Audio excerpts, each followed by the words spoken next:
오늘 우리에게 주신 하나님의 말씀은 사도행전 8장 1절에서 8절까지 말씀입니다.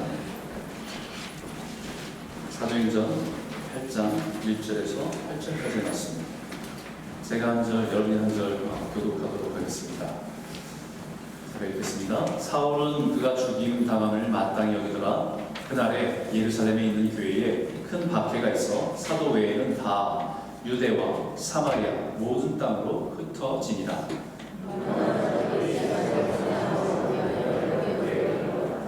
사울이 교회를 잔멸할새 각 집에 들어가 남녀를 끌어다가 옥에 넘기니라.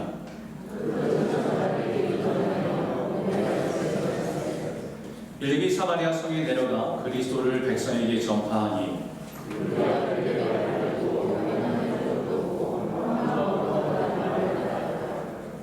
많은 사람에게 붙었던 더러운 귀신들이 크게 소리를 지르며 나가고 또 많은 중풍병자와 못 걷는 사람이 나오니 그 성에 큰 기쁨이 있더라. 아멘. 여러분, 사람의 인생을 여러 가지로 비유해서 표현합니다. 그 중에서 가장 많이 표현하는 것 중에 하나가 뭐냐면 인생은 여행과 같다라는 표현입니다. 나그네처럼 왔다가 나처럼 돌아가는 우리 인생. 우리가 인생이 여행과 같다고 이렇게 표현하는 그 내용의 중요한 핵심은 그 인생에는 늘 만남과 헤어짐이 있다라고 하는 겁니다. 수많은 사람들의 만남, 또 수많은 사람들과의 헤어짐, 그것이 있는 것이 인생이기 때문입니다. 우리가 인생을 살면서 그렇게 수많은 만남과 헤어짐을 그렇게 많이 경험함에도 불구하고 늘 만남과 헤어짐은 항상 낯설고 또 어색합니다.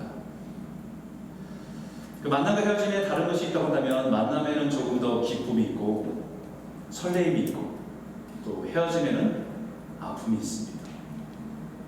그렇기 때문에 사람의 인생에 있어서 만남의 기쁨이 어떤 사람을 만나서 만나면 너무 기쁘고 이 기쁨이 크면 클수록 헤어짐의 고통은 더 커진 것 같습니다. 만남의 기쁨이 크면 클수록 우리는 그 사람과의 관계를 더 의지하게 되고 함께 있고 싶고 내 곁에 붙들고 싶은 욕구는 더욱더 커져가는 거죠. 인생에 있어서 정말 중요한 만남, 잊을 수 없는 만남, 내 인생의 기쁨과 행복을 가져다주는 만남이라면 우리는 애써서 헤어짐이라는 상황들을 생각하지 않으려고 합니다. 헤어짐이라는 상황들을 이렇게 좀 밀어놓고 싶어요. 그 현실을 좀 부정하고 싶습니다. 그러나 거꾸로 생각해보면 오히려 더 좋은 만남, 정말 귀한 만남이라도 언젠가는 우리가 헤어질 수밖에 없다라고 하는 그 사실을 받아들일 때, 인정할 때 그 만남의 가치는 더 귀해집니다. 우리 옆에 분들 우리 잠깐 저를 좀 보시죠. 얼굴 보시면서 한마디 하세요. 있을 때 잘해.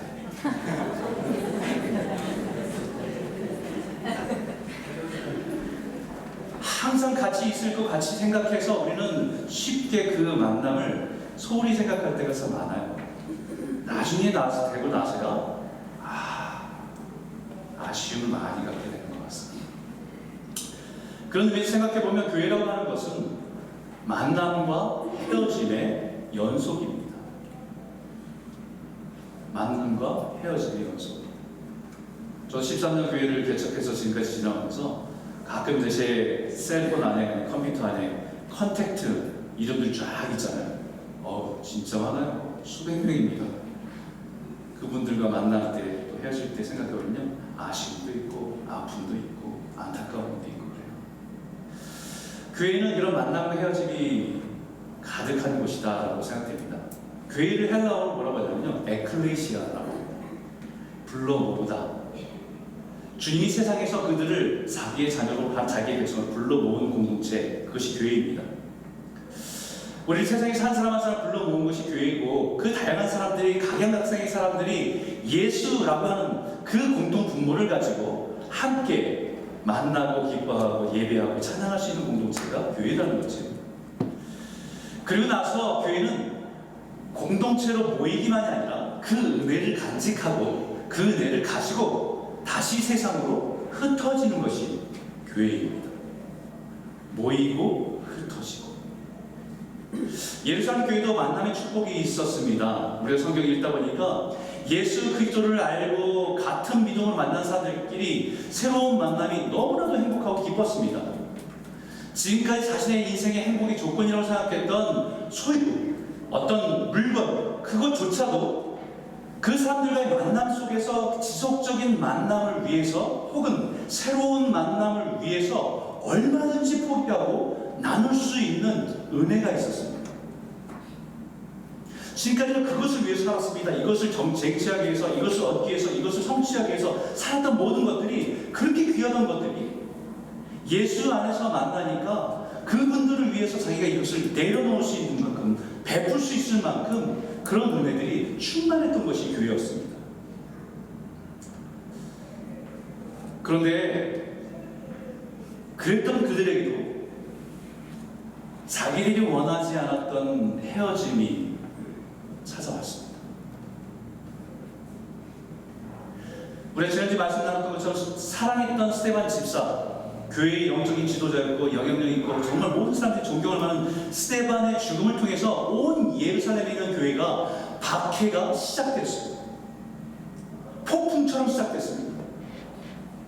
그 상황 때문에 원하든 원하지 않던 그 상황을 받아들여야만 했고, 사랑하던 스데반 죽음을 헤어짐이라는 고통과 슬픔도 큰데, 이제는 같이 신앙생활했던 그 사람들과의 모든 관계 속에서 이제는 원하지 않던 헤어짐을 선택해야 되는 것이 너무나도 고통스러웠을 겁니다.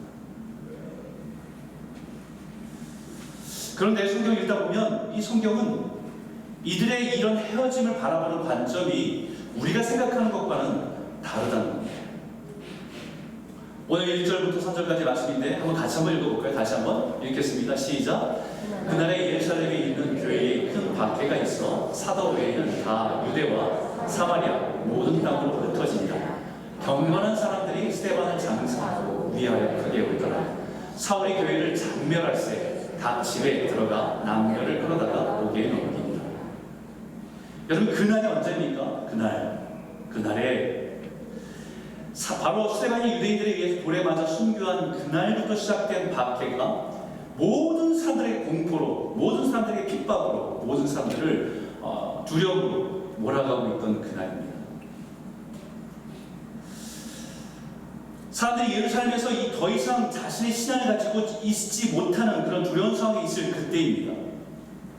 그 자체만으로도 그 자체가 고통이고 또 아픔이지만 성경은 의도적으로 무엇인가를 말하고 있습니다. 여러분, 이상하지 않습니까? 이 말씀 자세히 보세요. 이상하지 않습니까? 박해가 있어서 예루살렘에 모여있는 사람들이 다 흩어졌습니다. 너무나 그 박해가 심하게 일어나서 예수를 믿고 따르는 사람들이 있으면 남녀 누구 구별하지 않고 잡아다가 감옥에 가두는 그런 공포스러운 일들이 일어나고 있습니다. 그 공포스러운 모습을 잘 표현한 말이 잔멸할세라는 말이에요. 그냥 파괴하다라고 하는 것보다 훨씬 더 공포적인 얘기입니다. 잔멸할세라는 얘기는 이 원어의 뜻은 뭐냐면 멧돼지가 포도원을 다 망가뜨리면서 온통 엉망으로 만들어버리는 상황을 표현할 때 이 단어를 씁니다. 잔멸하다는 말은 잔인하게 멸망시키고 파괴한다는 표현입니다. 그만큼 잔인하게 돌아닥친 박해로 인해서 수많은 그리스도인들이 흩어질 수밖에 없게 되었다라고 얘기하는 거예요. 그런데 이상한 것은 그 다음 절이에요. 2절에 경건한 사람들이 스데반을 장사하고 위하여 크게 울더라. 여러분, 장사를 지내는데 경건한 게 무슨 상관이 있습니까?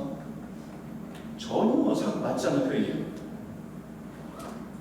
스데반은 지금 신성 모독으로 흥분한 유대인들이 돌로 쳐 죽이고, 이 사건을 기점으로 수많은 유대인들이 그리스도인이 발견되기만 하면 잡아 가두는 그런 시점에 있는 것입니다.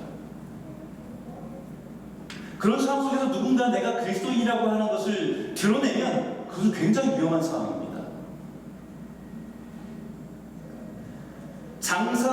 스테반 장사 지내고 슬픈 자신의 감정을 드러내는 것조차도 자신이 그리스도인이라는 것이 들킬까봐 조심해야 되는 상황입니다. 그런데 불구하고 어떤 사람들은 스테반을 장사하는 자리에 자신이 그리스도인임을 드러내는 위험을 무릅쓰고 그 자리에 장사를 지내고 있다라는 거예요.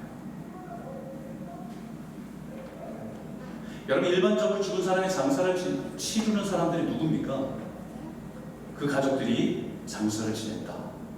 아니면 그 친구들이 장사를 지냈다. 아니면 그 마을 사람이 장사를 지냈다라고 하면 우리는 이해가 되죠. 그런데 여기 성경 분명히 그 어떤 사람이라고 말하냐면 경건한 사람들이 장사를 지냈다라고 얘기합니다.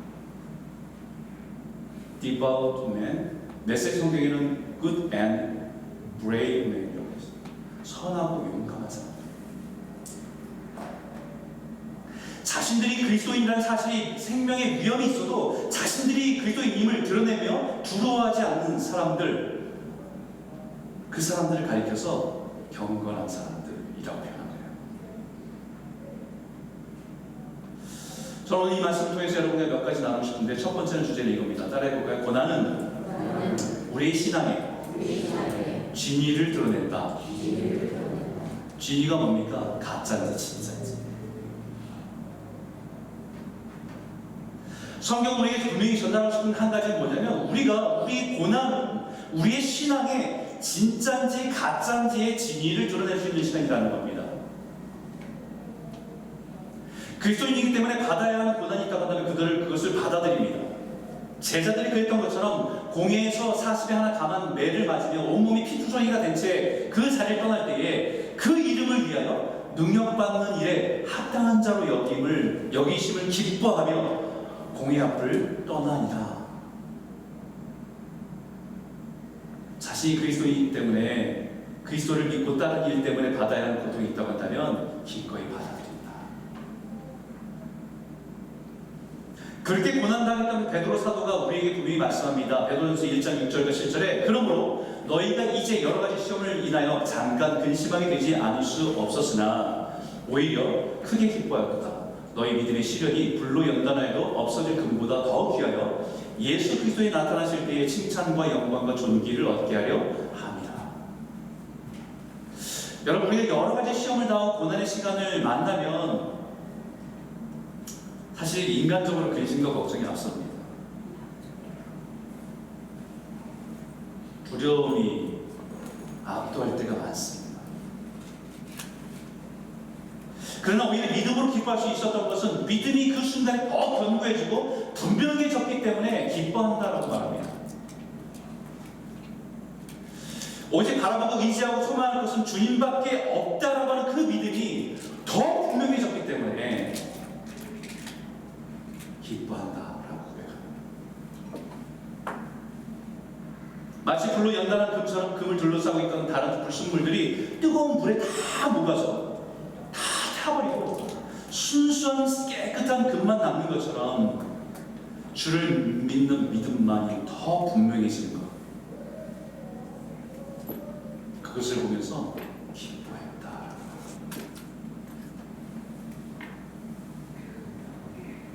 우리 예수를 믿을 때 우리 믿음이 여러 가지 불순물과 이렇게 막 뒤섞일 때가 있습니다.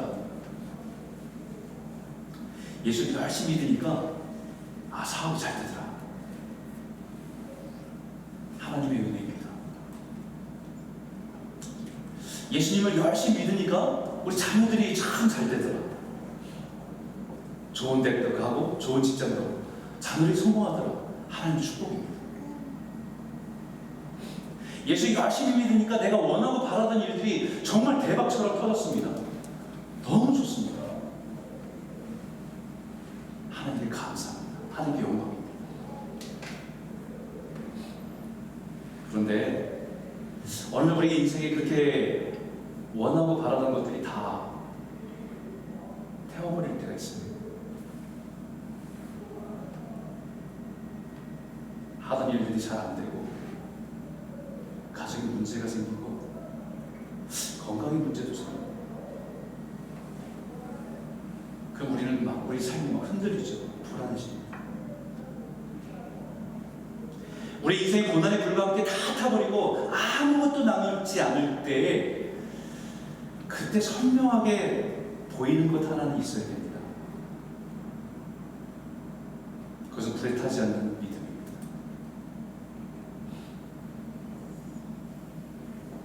우리의 신앙의 본질인 주를 향한 믿음, 그것은 그 순간에도 여전히 내 삶 중심에 있다고 하는 진짜입니다.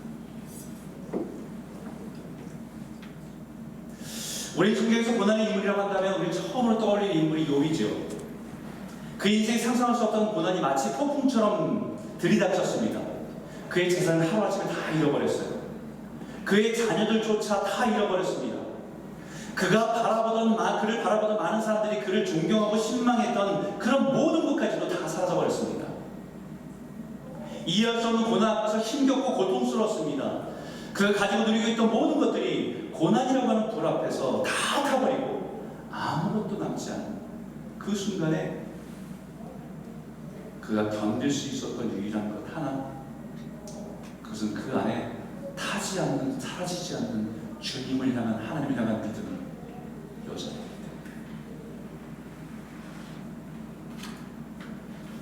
모든 고난의 불이 타버렸을 때도 타지 않고 오히려 그 잿더미 위에서 빛나는 것 하나, 믿음이 있었기 때문입니다. 그렇기 때문에 이렇게 고백하죠. 같이 한번 읽어볼까요? 함께 읽겠습니다. 시작. 나의 가는 길을 오직 그가 하시나니 그가 나를 단련하신 후에는 내가 정금같이 나오리라. 아멘. 고난의 불로 연단하고 단련되어서 더 순결하고 더 깨끗해진 정금 같은 믿음으로 나온다는 확신입니다. 이것이 경건이에요. Godliness.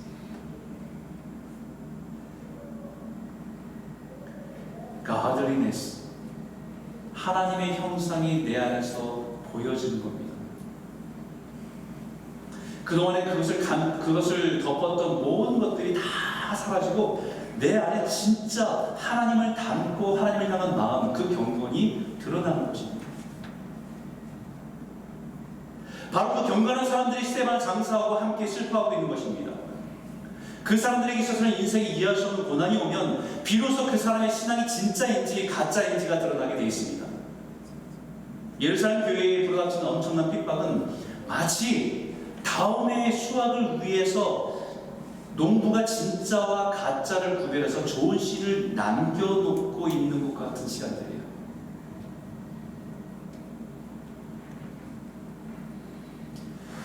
이제 우리가 살아가는 세대는 하나님께서 구별하는 세대입니다. 예전에는 애매한 이 영역에 머무는 신앙인들이 굉장히 많았는데 시간이 가면 갈수록 이 애매의 영역은 점점 줄고요. 양쪽으로 극단화됩니다.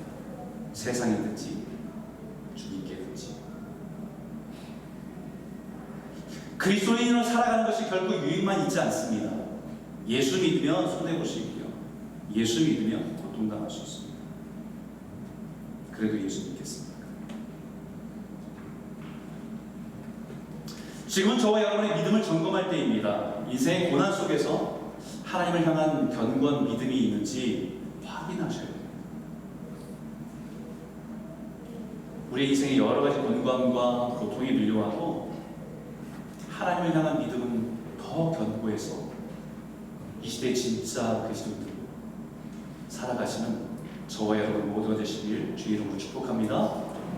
두 번째 말씀 따라 읽겠습니다. 고난 가운데 일하시는 주님을 보라. 여러분 4절 말씀 한번 읽어볼까요? 함께 읽겠습니다. 시작. 흩어진 사람들이 두루 다니며 복음의 말씀을 전할세. 흩어진 사람들이 지금 복음을 전하고 있습니다. 1절에도 이렇게 말합니다. 그날에 예루살렘에 있는 교회에 큰 박해가 있어 사도 외에는 다 유대와 사마리아와 모든 땅으로 흩어집니다. 핍박과 박해가 폭풍처럼 밀려오니까 결국 예루살렘에 모여있던 성도들이 흩어졌습니다. 그런데 그 흩어짐 속에 가는 사람들이 가는 곳마다 복음의 말씀을 전한다는 것입니다. 이것도 이상합니다. 예수 믿는 것 때문에 핍박당하는 것인데 예수의 십자가의 복음을 가르치지도 말고 전하지도 말라는 명령을 어겼기 때문에 잡혀가고 고문당하고 쫓겨나는 것입니다. 그런데 그렇게 흩어진 사람들이 자신의 신분과 자신의 믿음을 숨기고 도망가는 것이 아니라 오히려 가는 곳마다 만나는 사람들마다 예수의 복음을 전하고 다닌다는 거예요.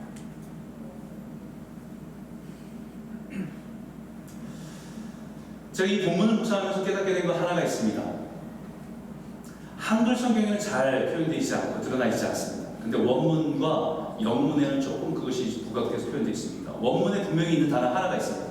그 단어는 뭐냐면 운이라고 하는 단어예요. 운. 부사 그러므로 라는 뜻이에요.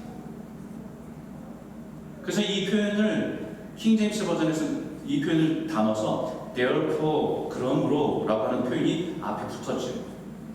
다른 영어 버전은 이것을 또 더 의역을 해서 but 그러나 이렇게 표현했습니다. 근데 여러분 이상하지 않습니까? 교회에 큰 박해가 일어났습니다. 사울이 교회를 무참히 짓밟고 믿는 남녀를 잡아다가 고개에 가두었습니다. 그러므로 그 다음에 자연스럽게 따라올 게 뭐예요?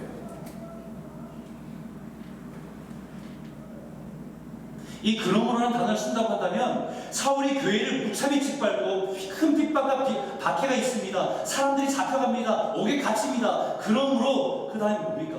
교회는 망했다. 성도들은 제 갈 길로 다 흩어졌다. 이래 문맥상 맞는 거 아닙니까? 맞아요? 틀려요? 저 국문과 나왔거든요.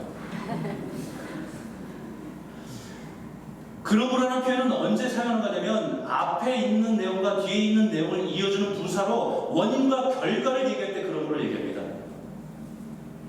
나는 생각한다. 그러므로 나는 존재한다. 세상이 혼탁합니다. 그러므로 여러분 기도해야 됩니다.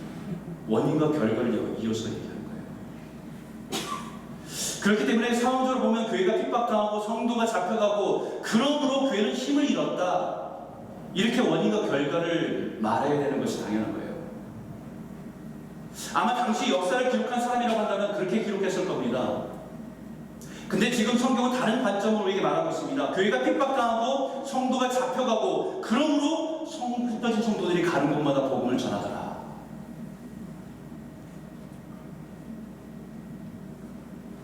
여러분 이 그러므로는요 하나님이 이 사건과 상황을 보는 그러므로입니다. 하나님이 원하시는 역사를 주관하시는 원인과 결과의 그러므로예요. 당시 이르산 성도들에게는 고통이고 슬픔이고 힘겨운 고난이지만 그로 인해서 흩어질 수밖에 없었습니다. 그러므로 하나님께서는 원하시던 그들이 흩어져 가는 곳마다 복음을 전하라 라는 뜻이에요. 이걸 우리 인생을 적용해 볼게요. 내가 원하지 않는 일들이 우리 집안에 일어났습니다. 어떻게 해결할지 모르겠습니다. 너무 지치고 고통스럽습니다. 그러므로 내 인생의 주님을 다시 찾았습니다.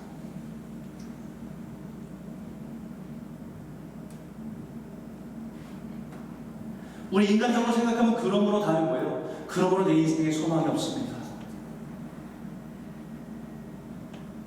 그러므로 내 인생에 나는 그러므로 내 인생을 포기했습니다. 이게 나와야 되잖아요. 근데 하나님의 그러므로는요 내 인생을 주관하시는 그런 거예요.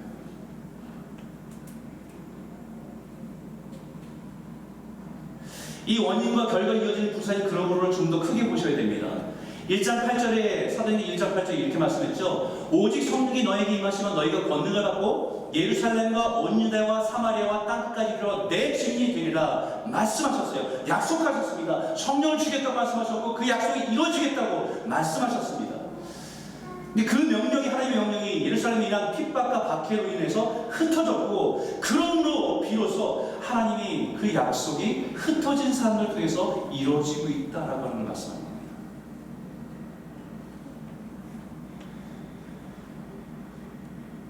이 그러므로는 바로 지금 고난을 통해서 역사 속에 일하시고 계신 분이 누구냐? 하나님이심을 드러내는 말씀입니다. 역사를 주관하신 분이 누구냐?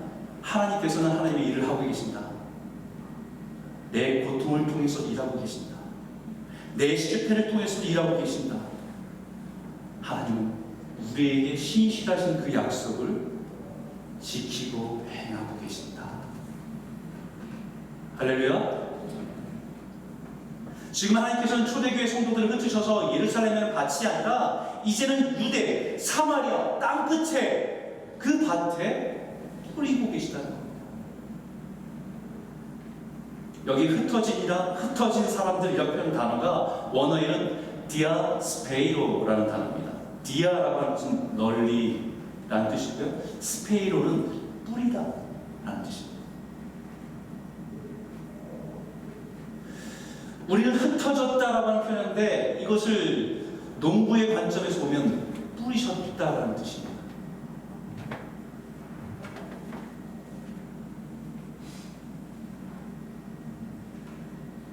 디아스포라는 단어가 여기에서 파생된 단어지요. 이것은 농부가 씨를 뿌렸다라고 할 때 사용되는 단어입니다. 흩어 뿌리신 분이 누구냐?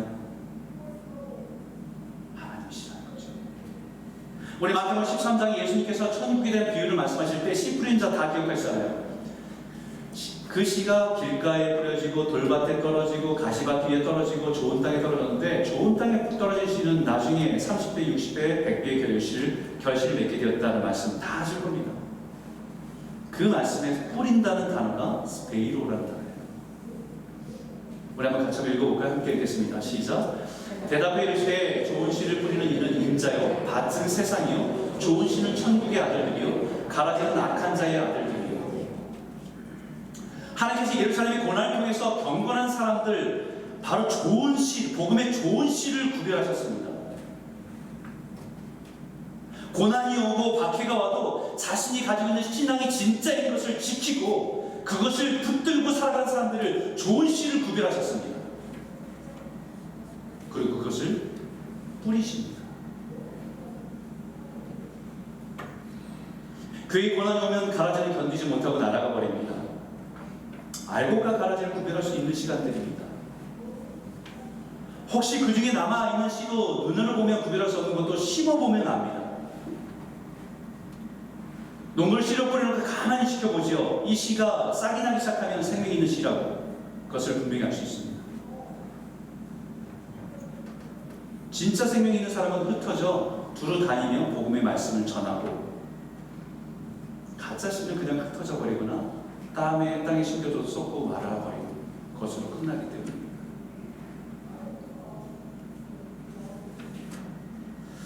사랑하는 성도 여러분, 우리의 삶에 고난이 올 때 다른 것은 다 무너지고 사라질 때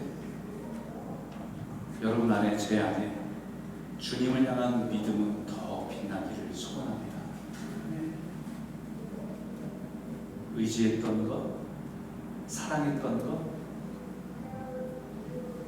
그런 모든 것들이 고난의 불에 다 태워질 때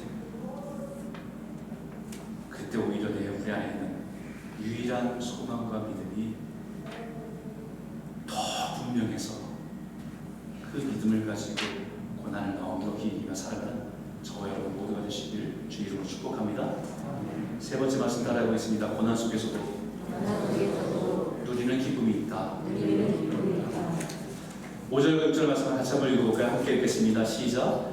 빌립이 사마리아 성에 내려가 그리스도를 백성에게 전파하니 우리가 빌립의 말도 듣고 행하는 표적도 보고 한 마음으로 그가 하는 말을 따르라. 여러분, 하나님께서 지금 예루살렘 교회의 스데반의 순교와 고난을 통해서 좋은 씨를 구별해서 지금 다른 밭에 뿌리고 계신 거예요. 어느 밭이냐면 사마리아 땅에, 새로운 땅에 뿌리고 계신 겁니다. 그 중에 한 좋은 씨를 사마리아 땅에 뿌리고 계신데 그 복음의 씨의 생명의 씨가 누구냐? 빌립이라고 하는 사람입니다. 빌립 안에 살아있는 복음의 씨는 그야말로 그의 삶 속에 역사하는 것입니다. 그 씨를 가지고 그리스도를 백성에게 전파하고 있는 거예요. 진리와 생명이신 예수의 복음을 선포하고 있는 것입니다. 그 생명의 역사는 사마리아 사마리아에 있는 죽어있는 영혼들을 깨우고 살려내는 생명의 역사가 일어나고 있는 것을 말하는 겁니다.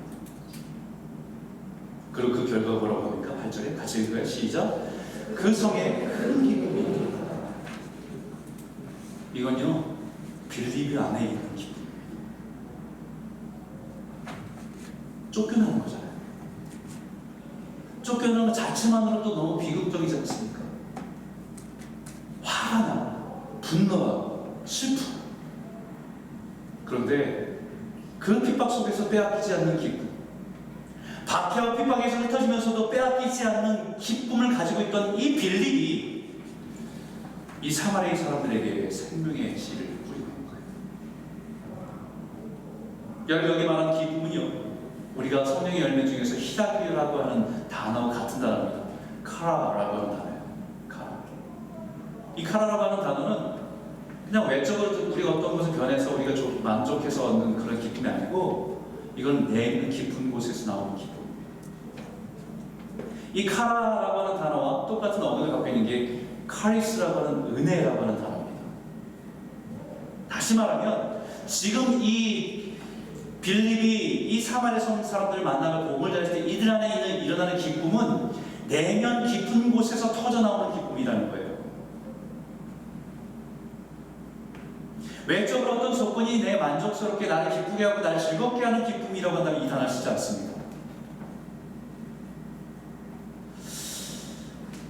그 기쁨이라고 한다면 어느 도시에 가도 있습니다. 술집에 가도 행복에 겨운 웃음소리가 그치지 않는 기쁨이 있습니다. 쇼핑센터를 가도 자기가 원하던 것을 사고 쇼핑백을 들고 간 그 사람의 미소 속에서도 있습니다. 그런데 그 기쁨을 얘기하는 게 아니에요. 이 기쁨은 우리 내면 깊은 곳에서 오는 기쁨. 모든 걸 다 잃어버려도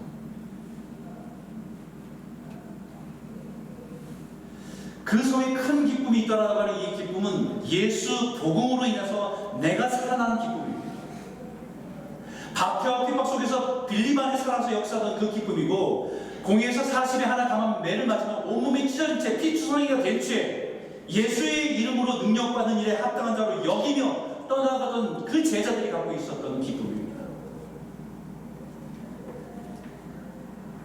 바로 이 기쁨은 주님이 우리에게 약속하신 기쁨입니다. 주님이 우리에게 약속하신 말씀 한번 같이 한번 읽어볼까요? 함께 읽겠습니다. 시작. 내가 아버지의 계명을 지켜 그의 사랑 안에 거하는 것 같이 너희도 내 계명을 지키면 내 사랑 안에 거하리라.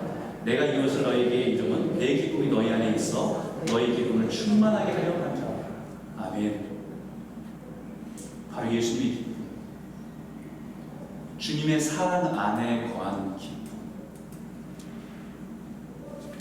예수님께서 우리를 위해서 십자가를 바라보고 그 기뻐하신 그 기쁨입니다. 바로 그 기쁨을 우리에게 주시기를 원하고 그 기쁨으로 우리가 충만하게 살아가기 원하신다. 그것이 주님의 우리를 향한 마음입니다.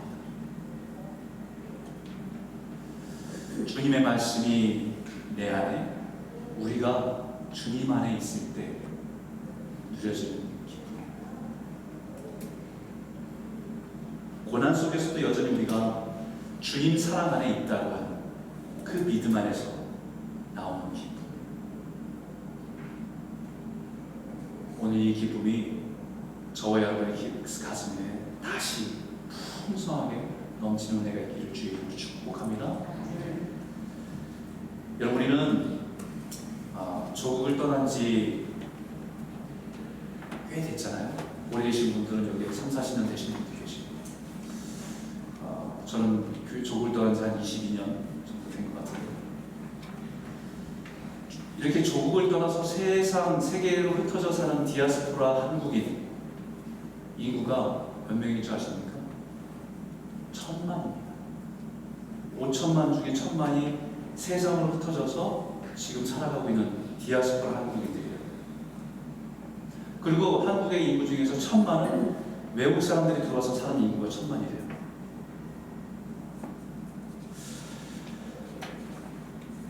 그러다 보니까 우리가 여행을 하다 보면 이 구석구석에 가다 보면 어디 주유소 아니면 뭐 컨비니언스 사람 살 것 같지 않은 곳에 가보면 한국 사람들 종종 있습니다. 생존력 하나는 끝내주는 것 같아요.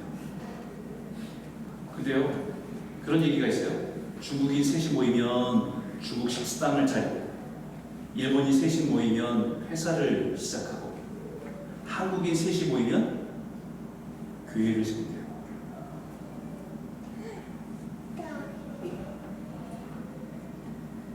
한국 사람들 셋이 모이면, 해외에 나간 한국 사람들 셋이 모이면 교회를 시작합니다. 저는 이 말을 그냥 들으면서 무슨 생각을 하냐면, 디아스포라 한국인으로 흩어진 사람들이 누굴까라고 생각해 봤어요. 근데 대부분의 사람들이 한국의 70년대, 80년대, 늦게는 90년대, 한국의 부흥의 세대를 경험했던 사람들이에요. 그러니까 그분들에게는 이 교회가 굉장히 소중한 거죠.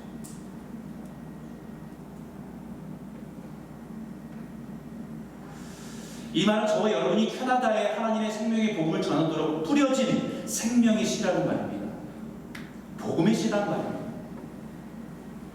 여러분 각자의 계획을 가지고 여러분들이 다 왔을 겁니다. 자녀 때문에, 미래의 건강 때문에, 아니 노후 때문에 여러 가지 계획 가지고 왔겠지만 하나님은 여러분들을 복음의 씨로 이곳으로 보내신 거예요.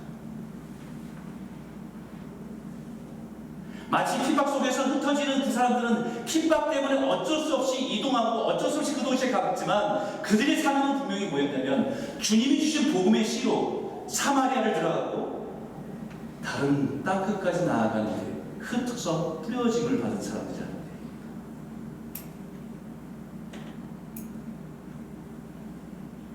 무슨 일을 하든지 간에 그 일을 하기 위해 살아가는 것이 아니라 우리는 복음의 씨를 그 씨의 사명을 감당하기 위해서 그 일을 하는 것입니다. 우리가 잊지 말아야 할 때는 우리가 하나님께서 우리의 인생을 또 다른 곳으로 옮기실 수 있습니다. 여러 가지 이유로. 그러나 분명한 것은 어디에 있든지 어디로 가든지 무슨 일을 하든지 우리를 부르다니며 복음의 말씀을 전해야 되는 복음의 증인자, 사명자라는 것을 잊지 말라는 것. 그래서 복음을 선포하는 것도 있지만 내가 고난 속에서 내가 그 복음의 씨를 붙들고 기뻐하고 믿음으로 살아내는 것, 그것도 능력입니다. 빌립이 가는 사마리아에 큰 기쁨이 있었던 거죠. 도시가 커져서 기쁨이 아니라, 도시가 발전해서 큰 기쁨이 있는 것이 아니라 예수로 인한 기쁨이 그 도시를 덮었던 거죠. 저와 여러분이 가는 곳에, 저와 여러분이 만나는 곳에 이 기쁨이 충만하기를, 그 기쁨을 전하는 축복의 통로로 살아가는 저와 여러분 모두가 되시기를 주 이름으로 축복합니다. 그러면 같이 한번 기도할까요?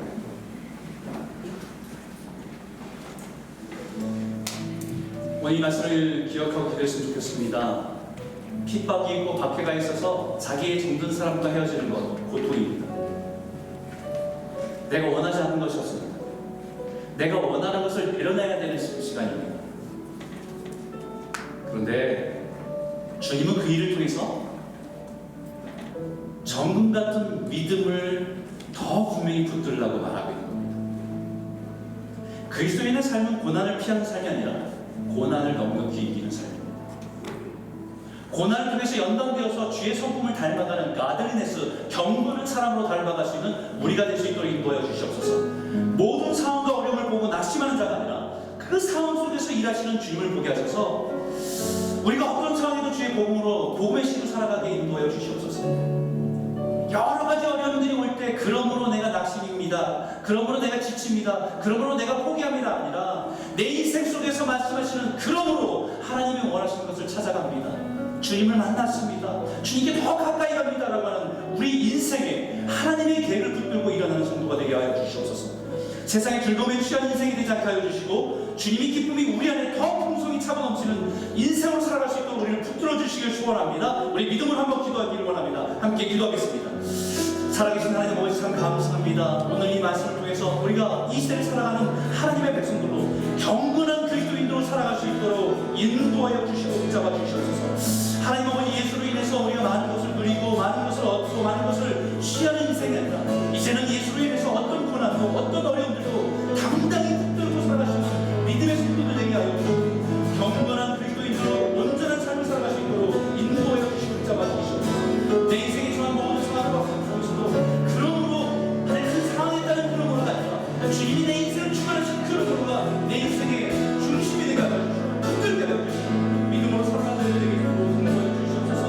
이 땅에 살아가는 인생의 세상의 즐거움을 주셔서 그 기쁨으로 살아가는 인생이 되지 않게 하여 주시고 주님으로 인해서 붙들고 믿음으로 말씀을 붙들고 주님이 내 함께 계시고 인해서 살아가는 성도들이 될 수 있도록 역사하여 주시고 인도하여 주시옵소서. 내 인생에 이런 문제가 있습니다. 내 인생에 이런 어려움들이 있습니다. 그러므로 우리가 주님께 더 가까이 사는 주님께 더 가까이 가는 믿음으로 서서 인내를 할 수 있도록 인도하여 주시고 붙잡아 주시옵소서. 살아계신 하나님 아버지, 감사합니다. 오늘 이 말씀을 묵상하면서 우리가 동일한 그리스도인인데 그리스도인으로 우리가 감당하고 있는 고난이 무엇이 있을까? 예수를 믿음으로 인해서 우리가 기대하는 것은 많은데 예수로 인해서 우리가 감당하며 짊어지고 있는 고난과 아픔이 무엇인지를 돌아보게 하여 주시옵소서. 주님, 내 인생에 수많은 아픔과 고난이 올 때 그것을 흔들릴 때 있지만 주님, 우리 안에 더 분명한 주를 향한 믿음이 분명해지게 하여 주시고 어떤 것으로도 빼앗을 수 없는 주님에 대한 소망과 믿음이 빛나는 인생 되게 하여 주시옵소서. 하나님, 우리 인생의 역사지는 그러므로의 역사가 내 상황과 환경으로 인한 결과가 아니라 주님이 내 인생을 붙들고 있는 그러므로, 주님이 내 인생을 향한 계획 속에서 있는 그러므로의 의미를 발견하고 믿음으로 반응하는 저희 모두가 될 수 있도록 주님 인도하여 주시옵소서. 하나님, 세상의 즐거움과 기쁨에 취해서 우리가 우리의 본분을 잃어버리지 않게 해주시고 우리 안에 생명의 복음의 능력들이 그 무엇으로도 빼앗을 수 없는 기쁨과 즐거움이 우리 안에 터져나오는 풍성하게 넘쳐나는 그런 성도로 살 수 있도록 우리를 붙들어 주시옵소서. 하나님, 우리가 디아스포라 한국인으로 이곳에 교회가 세워지고 함께 사명을 감당합니다. 우리가 살아가는 모든 것이 주님의 좋은 복음의 씨인 것을 잊지 않게 하셔서 우리가 거하는 곳마다, 우리가 만나는 사람들마다 이 기쁨의 감격과 기쁨의 은혜가 넘쳐나는 축복의 통로가 다 될 수 있도록 축복하여 주시옵소서. 예수님 이름으로 감사하며 기도드렸습니다. 아멘.